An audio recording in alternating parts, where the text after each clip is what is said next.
And let's just get back over into the swamp. I'll eventually go into the jungle, but we're not going to do that for this episode here. We're just going to, you know, stick around here for now in the swamp.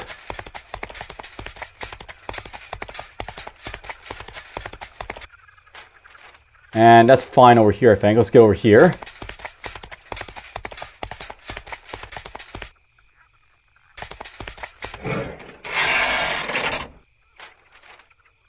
Alright, perfect. Get over into the place here. Healing herbs. Tourist Sanchez runs up to you and requests a moment of your time. Captain Fuxa, will you please halt the expedition for a moment? I'd like to investigate some interesting fungi that I and my assistants have found growing on some of the trees we've passed here. As you wish, we'll stop and rest here. You allow the doctor a few moments to collect samples before continuing. Sanchez withdraws to her crowd to examine the samples and emerges after a moment with an ambiguous conclusion. As far as we can tell, the numbing properties of the fungi, when ingested, will serve perfectly in treating injuries or diseases. Perhaps it would be wise to ask the servants to collect any further fungi we find. See to it. So we get to my herbs. Your expedition proceeds a little more slowly to allow your servants time to collect all the fungi you pass. Eventually, affected trees thin and stop appearing along your path. So that's what we get for that. Let's get off the road right there. And yeah, now I have another critical guy to deal with, but that's fine. At least now, because, like, you know, Hernandez was treated, we actually used you to basically treat up her. And you just go up on patrol for us, I guess. So, patrol, please. I'll allocate new meat. You're going to basically get 2 rations again. Because still got a lot of food basically to eat. Now let's just go.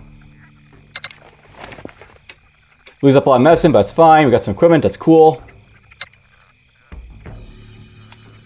So these guys are not severe. You're harmless. So she's getting a lot better. Marina is.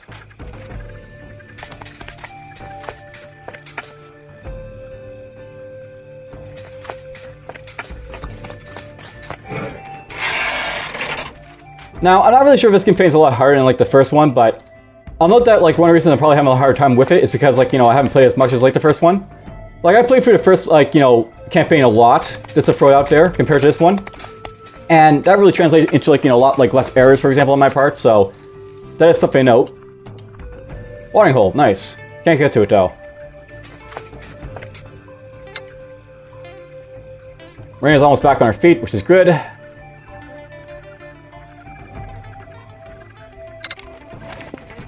Hey, look at that, her morale went up finally. And Marina's basically completely recovered from her injuries, so that's great.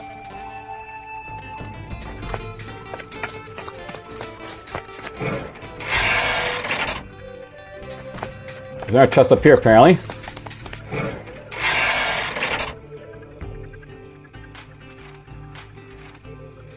Now, I don't know if I'll be able to make it back to the watering hole, but I'll try.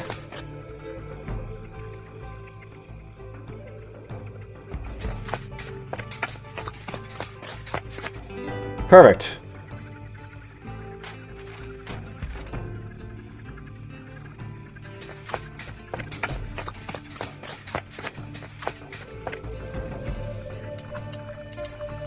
There's a little bit of that.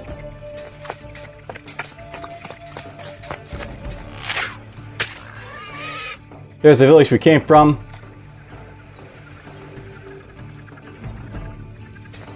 We'll go up this way. So Raina, you can go back to patrolling. You know what? You can have a little bit more extra food because we still have the extra, and I want you to get out to 7 if possible too, as well. And here's the problem: I don't actually have the food, basically the meat, basically to do stuff with as easily enough. But whatever.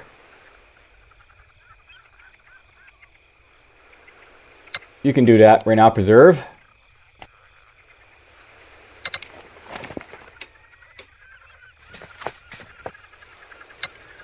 My medicine's going down a little bit because, you know, we took some injuries there, but, you know, I should be pretty good at this point.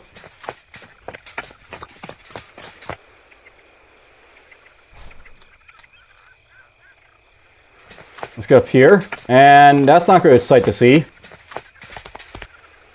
Ah, cannibals. Daniel Hernandez runs up to you in front of the rear of your comm. Captain, we're being followed by a group of savages. They're very sneaky, but they can't fool me. So call it to them. Let's see if they realize peacefully. Scouting. How many are there? How's the force structured? Tactics medium. Hurry ahead of us with a few servants, and I'll find a good defensive position. We should pretend as though we're unaware of the pursuers. And hopefully, we'll select nothing until we catch up to you. Blah blah. Well, let's do this, I guess. See, Capitan. So aggressors basically are very happy about this. Peaceful aren't, but whatever. Hernandez picks up a few servants, and they take what supplies they can carry and rush off ahead of the rest of the caravan. Your route seems to have worked, and no attack immediately follows, and soon you're catch up to your advanced party, waiting for you, and ready to face your stalkers. So begin battle. So we got ourselves a nice little battle here again. This is gonna be a long episode. I'm probably gonna split into two, but you know, whatever, that happens. So whatever. These guys are all equipped, I guess. So the battle.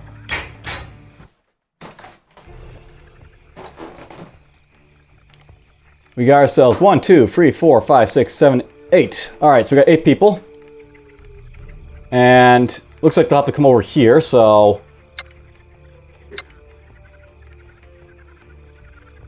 that's fine.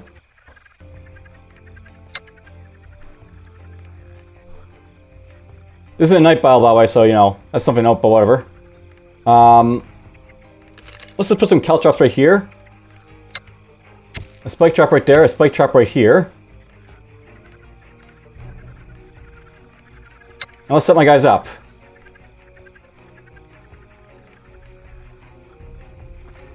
You're gonna go right here. Apparently we're starting this battle as is, so that's a thing, but whatever, that's fine. Get over here with you. We can't shoot through the rocks, so we have to wait for you guys to come around, I guess, so that's fine. Apparently brought both my scouts for some reason, but oh, well, that's fine.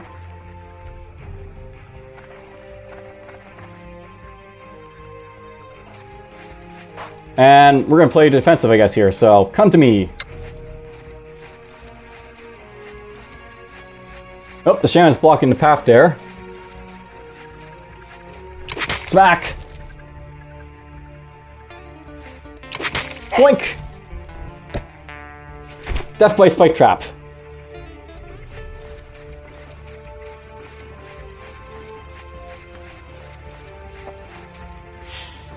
He's going to anticipate opening, which is fine. He's going to slow down. Well, that's a perfect spot for him to sit right there.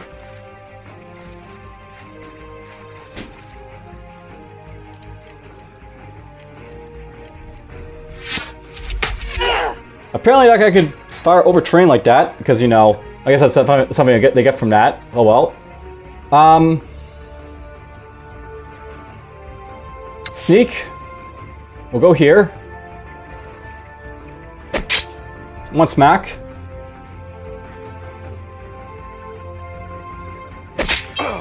Another smack. Down that one goes.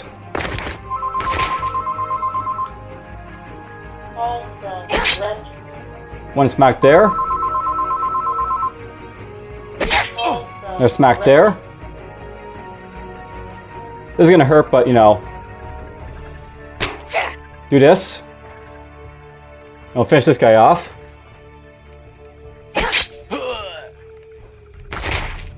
Alright, perfect. Let's get you over here.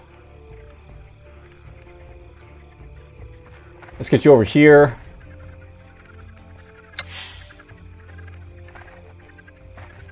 Let's send you right there. He might be able to get in there if I'm not careful, but that's fine.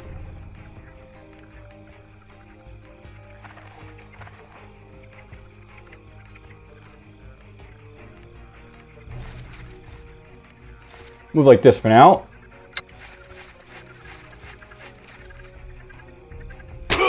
Oh, Brandon took a hit. Ooh! There's Terrified, by the way, so he tried to basically make you know, Raina run away. Oh! Terra actually worked. He made her run away. So Terra makes you like run around randomly like that, as you can see. It's not great, but you know, it does its thing. And she survives, but she's gonna die to poison, I think. Or that.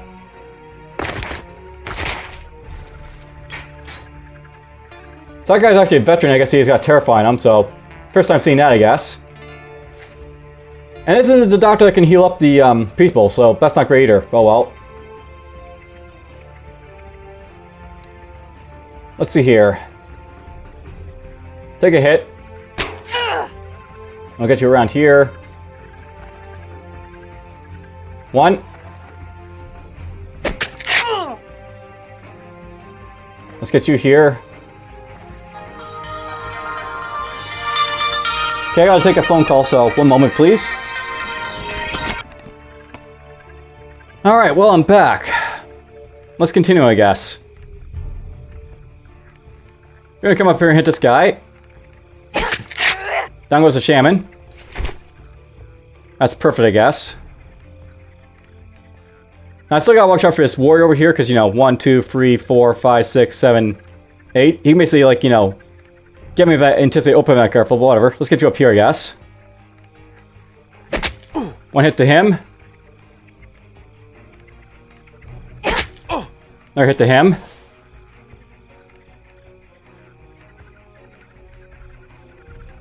I want to get him down, I think, right now, this guy, so... Let's get over here and do this.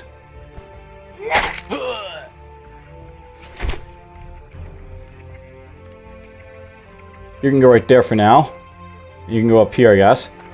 I might be able to get a like shower from this guy, but you know, I think these guys can take a hit, so that's fine. Oh, there's poison sting.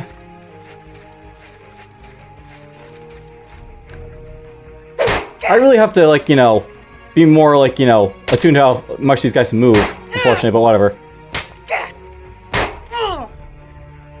Okay, you're gonna get over here.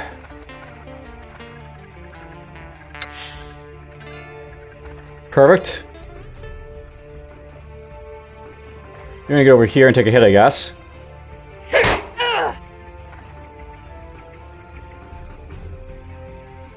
You know what? Let's just start stunning him. Stun.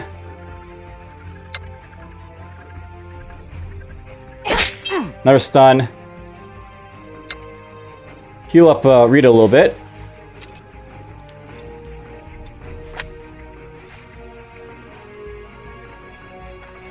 Get you up here.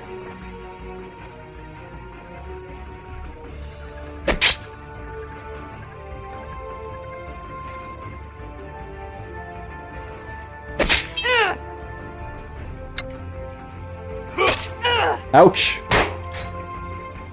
Those critical hits aren't great.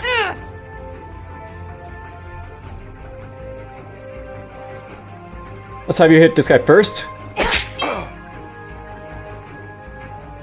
You know what? Let's stab him.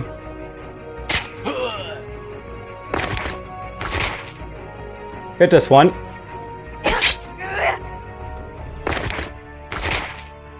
You hit this one. Move away.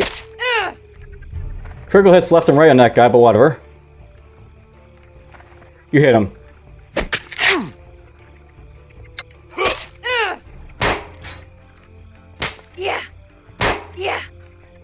Alright, finish him off.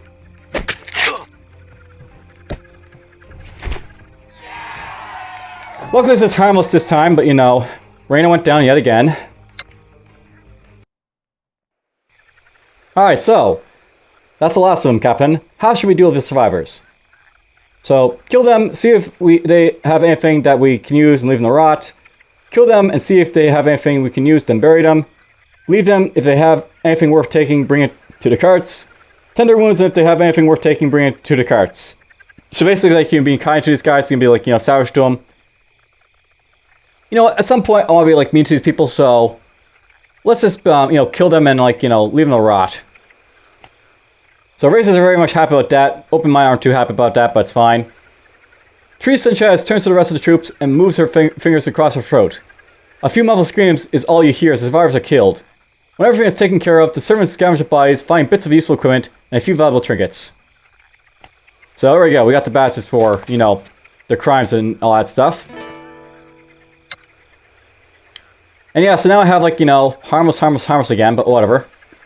At least it'll only be like a little bit longer before, like, you know, these guys get their selves healed up, I guess. You lost equipment apparently. You lost equipment apparently.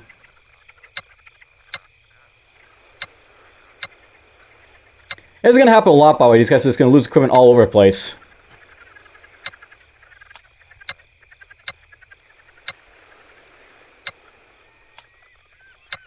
Let's see here. Do these guys look good now?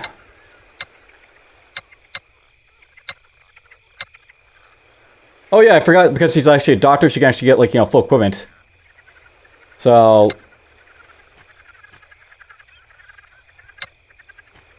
let's go to my doctor here, and you guys basically get, full equipment. There we go. So Sanchez is the one who's basically got, like, you know, the veteran status now. I'll probably make my doctor, like, a veteran, just so I don't have to worry about, like, making a mistake again, where, like, you know, I send one out when, like, you know, everyone's supposed to be, like, one, like, you know, reviving people, but whatever. That'll be for later. There's another swamp cairn somewhere else, but, you know, we'll get to it when we find it. Let's get up here.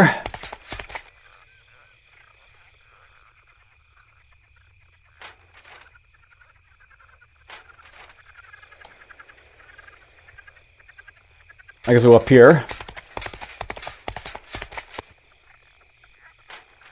Perfect. So basically it's this mountain up here. I really don't have to, like, you know, map out everything, by the way, but, you know, it's just good to do, I find. So I'm just going to do it and get out of the way. I'll allocate this for now. By the way, note that she's now unwavering because, like, you know, she's racist, so she's very happy that I was basically, like, you know, mean to people. Mercedes wasn't, though, so, double rations for her. And you. And you. That's fine, I guess. Alright, Raiden got a little bit of morale from that. People's, like, you know, injuries were all recovered. I'm looking a lot better than I was before. You can get some equipment. Paul can get a little bit of equipment. And I'll start making our way back here, I guess.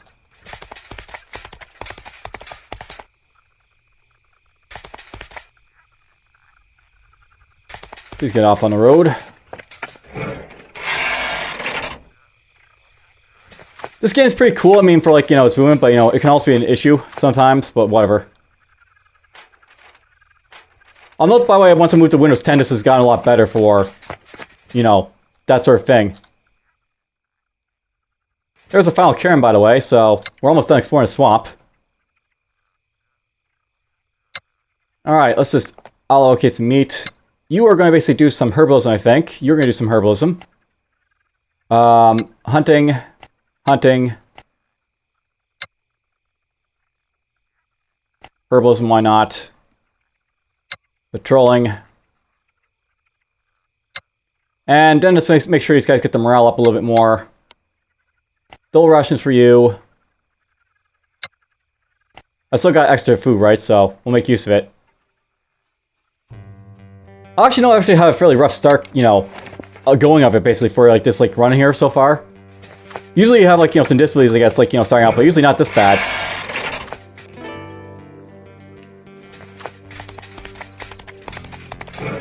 There we go.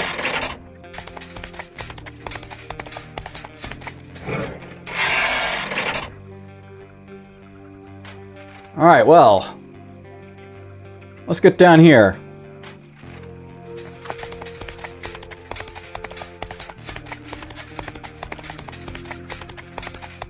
There's the piggy.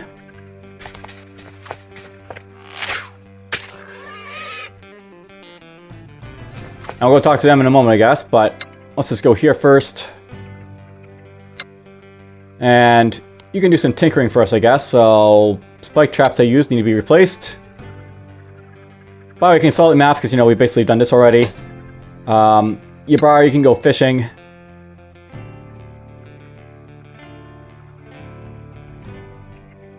I really don't need both these guys doing this right now, so you can basically consult maps for us.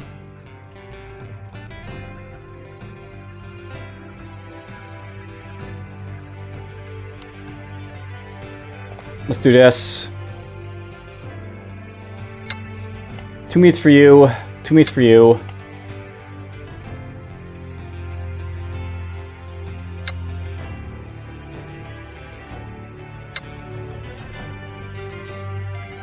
Did I put the wrong person to go fishing?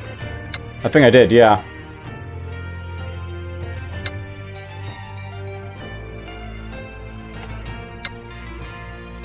You're gonna do this. You're gonna consolidate maps. Or go fishing. Preserving. Preserving. And one of you guys can do preserving. Alright, we got a little bit more experience there, so that means, like, you know, almost enough for another, like, you know... I'll get maybe the doctor up next, basically, for that, so that'll be a thing. Let's talk to these guys and get this out of the way. So, on the coast of the Drury Swamp, you reach an unbelievably beautiful cove, reminiscent of artistic expressions of paradise they recall seeing on the walls of noble homes back in Spain. Small huts are gathered in clusters along the beach. Approach the settlement. News of your arrival from the swamp apparently spreads quickly. The villagers come out of their huts or up off the beach to see what the commotion is about. A rotund man with several pearl necklaces glittering on his chest is out in front, followed by a small group of eager young men and women. He greets you warmly in a language some of your servants are fortunately familiar with. Glorious shine gods, the prophecies have been foretold your arrival. Your humble servant, Popoyatae, is ready to receive your wisdom. You will earn our wisdom, chieftain, or we're not gods, merely travelers from distant land. So blah blah can be like, you know, whatever. You'll have to earn our wisdom, chieftain. Popoya Oto bows so deeply his nose makes an entry into sand. My people are at your command, esteemed lord. Popoya Oto beckons you to follow him towards the center village, insofar as this village even has a center at all. He happily proclaims something in his booming voice, and a few children break out of the crowd and run ahead of you into the village. Follow Popoyoto. And we got some valuables for it. As soon as you enter the village, you are surrounded by young men and women dancing your welcome and hanging pearl necklaces around your necks of all the members of your expedition. As always, Gabriel Ybarra is quickly to coerce an extra necklace for herself from one of the villagers. You don't remember ever seeing the hunter look so pleased with her self. So she is greedy, but you know, we'll stay out of it. In front of the largest hut in the village, though that isn't saying much, Popoyoto turns to you and bows again. Splendiferous divine lord, you and the commands would do us greatest honors if you could join us in a feast tonight in celebration of your visit. Attend a feast. Your people spend the rest of the day in the fishing village, enjoying the hospitality and friendliness of the population. In the evening, a huge banquet is arranged on a low circular table around a bonfire in the center village. You and your men laugh and eat a drink and dance and have a really good time. Continue. Alright, so, we got a couple places to add to our map, such as the Aztec capital and somewhere else. You have ample opportunity to ask the pearl fishers about the lands that surround their village, and they share tales of the majestic capital of the great empire to the southwest and prosperous cities in the northwest. Most intriguingly, they recount legends of a lost city made of gold, though they have no knowledge of its whereabouts, so if you don't know what they're talking about there, it's El Dorado, but whatever. Towards the end of the festivities, Popoyoto approaches you with a broad grin on his face. DFuxa, my dearest friend, my honored guest. You are a great warrior, and I can tell that you are also a wise leader to those who follow you. I wish to offer you a strong, powerful son, Kekame, to be your husband. So this is actually something you can note, but we can actually marry people in this game. Kekame is a capable hunter, and he will serve you well in your travels. You would do me a great honor if you accept this offer. If you agree, we will carry out the marriage ceremony tomorrow morning before you continue your journey. Popoyoto grabs his son by the wrist and gently but firmly pulls him forward. He is quite handsome, with a chiseled jaw and a strong upper body, yet he has kind eyes that looks like they're used to smiling. Alright, so pull him aside to speak in private. Sure, we'll do it, why not? You pull Kekame aside. He follows you a little bit away from the feast. He regards you with anticipation. So, if we are to be married, I must know what skills you have, and how do you feel about this proposal? So let's just ask this. My exalted divine lady, I could not conceive of a greater honor than to join my fate to yours and accompany you in your travels. You can't help but wonder if your translator took any liberties with Kekame's words, but there's no doubt that he represented Trapper's meanings well. I can't marry you when you've only just been introduced, but you can join our expedition if you like. So you would be happy if I were to accept your father's proposal. I don't want to marry you, blah blah. We'll do this one for now. His eyes dart approvingly down your body. I would be very happy, my lady. Alright, so accept the proposal. Splendid! Pavilta breaks out laughing and dances around you in the most exaggerated manner. Tomorrow I shall conduct ceremony myself, and Kekame will accompany you on your travels through the jungle and through life. Kekame himself seems enormously pleased and accompanies you, as you're shown to your hut. You spend the night to getting to know each other better, and Kekame definitely seems like a very nice young man. Continue. Note, by the way, like some people gain and lose morale depending, like, you know, if they're open-minded or racist and stuff like that, but whatever. The marriage ceremony takes place the next morning on the beach, bathed in the light of the rising sun, and is refreshingly brief and to the point. The whole village once again shows up to bid you and Kekame farewell as you continue your travels. An event. Now, note, by the way, it can be like an issue sometimes, like, you know, taking Kekame along with you, because there can be like some issues, you know, surrounding that later on, but, you know, we'll deal with that when we get to it. I'll note, by the way, I have enough experience here to like to level up my other doctor, so for now, I think we'll maybe like get one of these other doctors basically level up here a little bit. So let's get Marisol up to level 9, and then she can also basically use, you know, resurrect people that need to too.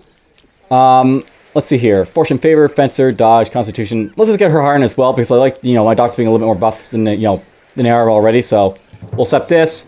We'll get your herbalism up a little bit. By the way, note that her, like, you know, morale goes up a little bit from that, so that's good. And I guess we're good on equipment for now.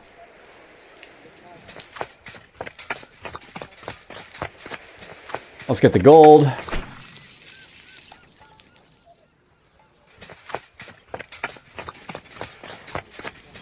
So there's basically, like, you know, an introduction to the swamp area here. I think at this point we're basically done, so we basically start heading out to, like, the jungle in the next episode.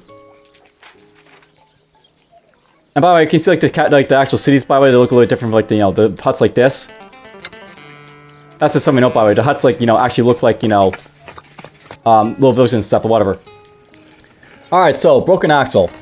I think we've already seen this, but basically, like, you know, your lead supply cart, weakened under stress of the lengthy travel, it splits rear axle, halting the caravan in its tracks. Your people give the cart a cursory examination. We can repair the cart, but it'll take several hours. If we need to get moving right away, we could take the pole from the halberd or similar, use that as a makeshift axle. That might work. So basically, like, you know, make camp and waste the remainder of the day. You know, might as well, because they only have 3 moving points, so do that. I'm willing to sacrifice valuable equipment. Your servants spend the rest of the afternoon nearby seeking a reasonable replacement from the ample jungle wood. A suitable axle is cut and measured, and the cart is right and ready in the morning. So we gotta basically camp here. That's fine. By the way, note that both of these guys now have, like, you know, 9 for, like, their herbalism, so that's great, but, you know, I don't need to do that much herbalism right now because we got, like, you know, no one to heal. So just everyone hunt. I'll allocate new meat. You can tinker up some spike traps, I think, because, you know, everyone's healed at this point, so that's fine.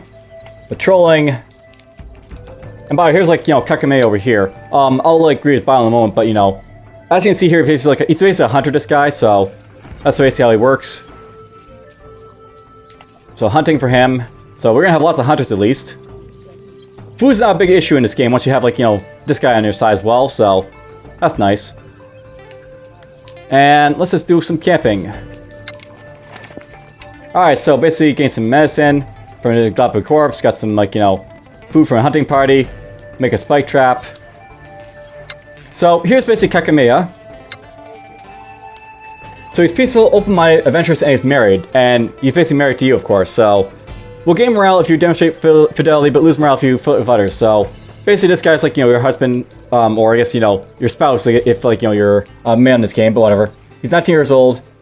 Your loving husband, who you were married in a small village where his father ruled a wealthy tribe of pearl fishers. Kekameya has a tender and considerate disposition, in stark contrast to most of the men in your life.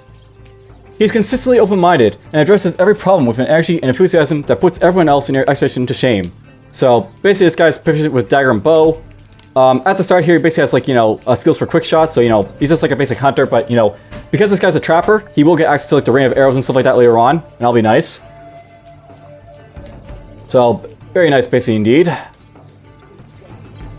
I'll have to worry about her morale at some point, but, you know, we'll get to that when we get to it. And let's just get my guys underway.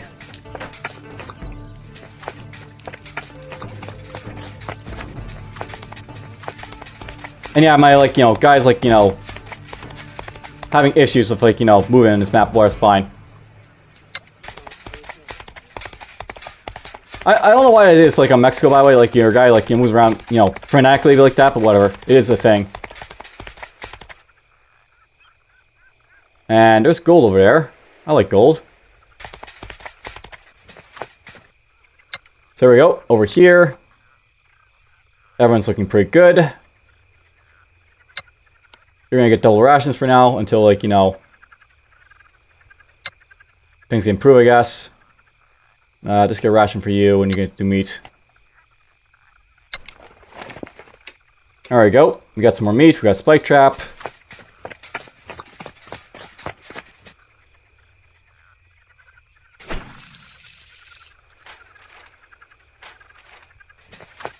Now let's just go up this way and we'll basically make it to the watering hole if I'm lucky. Over there.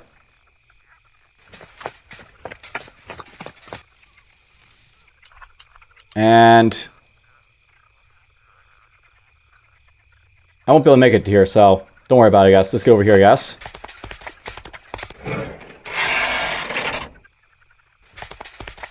I would like to get that watering hole, but oh well. I'll note that time isn't really a big issue with this game, so just do whatever you want for the most part. I'll allocate new meat. You're going to get basically a ration, you're going to get two meats again.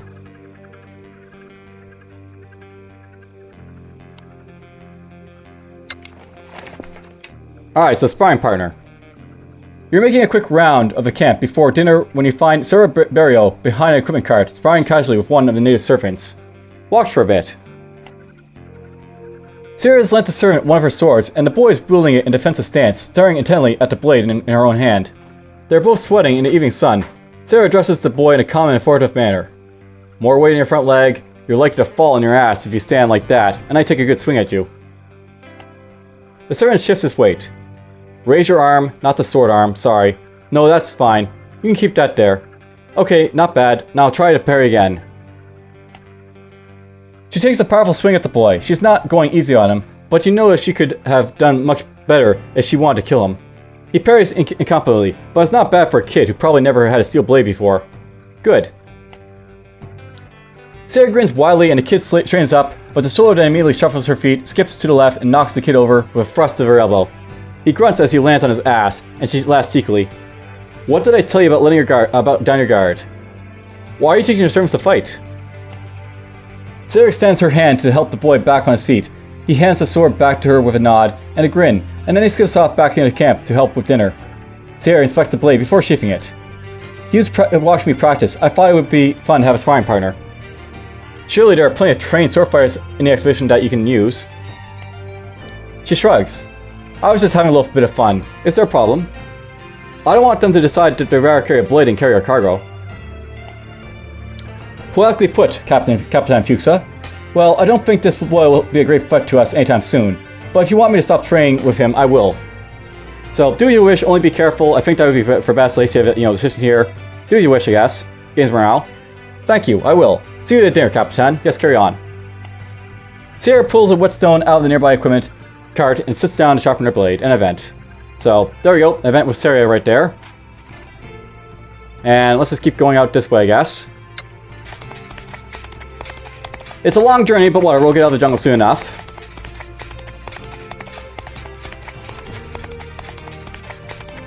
And there's the end of the swamp.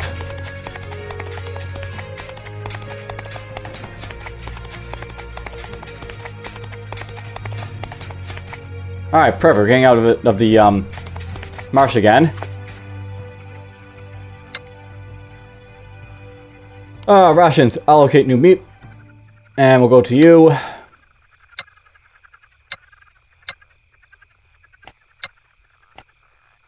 Eventually she'll probably get her morale up a little bit, we'll see.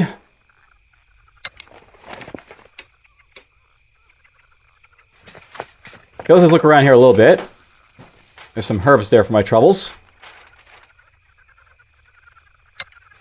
Now let's keep going.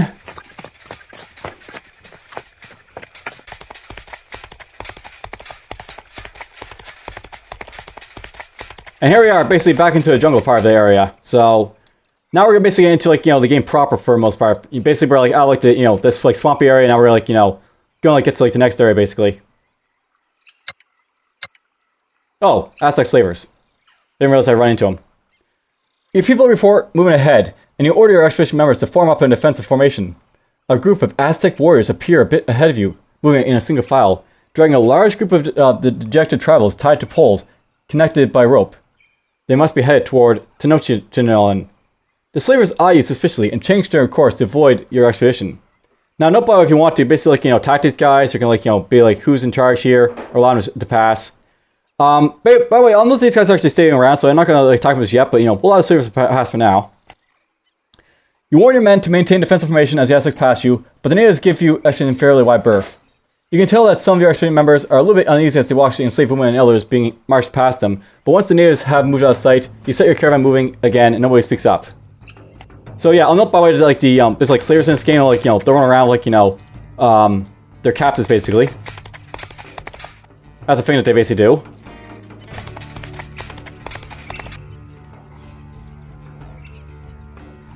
And we're not gonna make this to his pig, I don't think, but we'll try and get over to it soon. Alright, perfect. We'll set up camp here. Allocate new meat. And you know what? Let's just leave it right here for now, I think. We'll just have you make another spike trap. And nightmares. A scream from one of your tents adjacent to yours awakes you in the middle of the night. Light footsteps power through the grass as a few of your people leave their tents to see what is going on. Investigate the noise. You quickly get dressed, light a lantern, and step outside to see what was going on. The flaps to Gabriel Ybarra's tent are open, and you can hear the voice of Isabel Uranus comforting the hunter. It's alright. You just had a bad dream. You're safe. You're safe. Gabriel, everything's alright. What's wrong? Isabel Uranus is holding Gabriel in a comforting embrace, stroking her hair, and shushing as you would a small child. Gabriel is frowning deeply, staring emptily into the middle distance. She's been crying in her sleep, but she's quiet now. She looks up at you. Sorry, Capitan. Are you alright? She nods stoically. It was just a nightmare. Do you want to talk about it? The hunter shakes her head. Leave him alone. More sniffling emanates from Gabriel's tent, but it sounds like Isabel has managed to calm the hunter down. No more conversation follows, and soon after you hear Isabel get up to leave the tent. Go back to bed. So, there's like, stuff like that. Basically, like, nothing out of the ordinary type of, like, events like that, but whatever. Alright, at this point we're going to basically save right here. This has been a fairly long play session, but that's fine.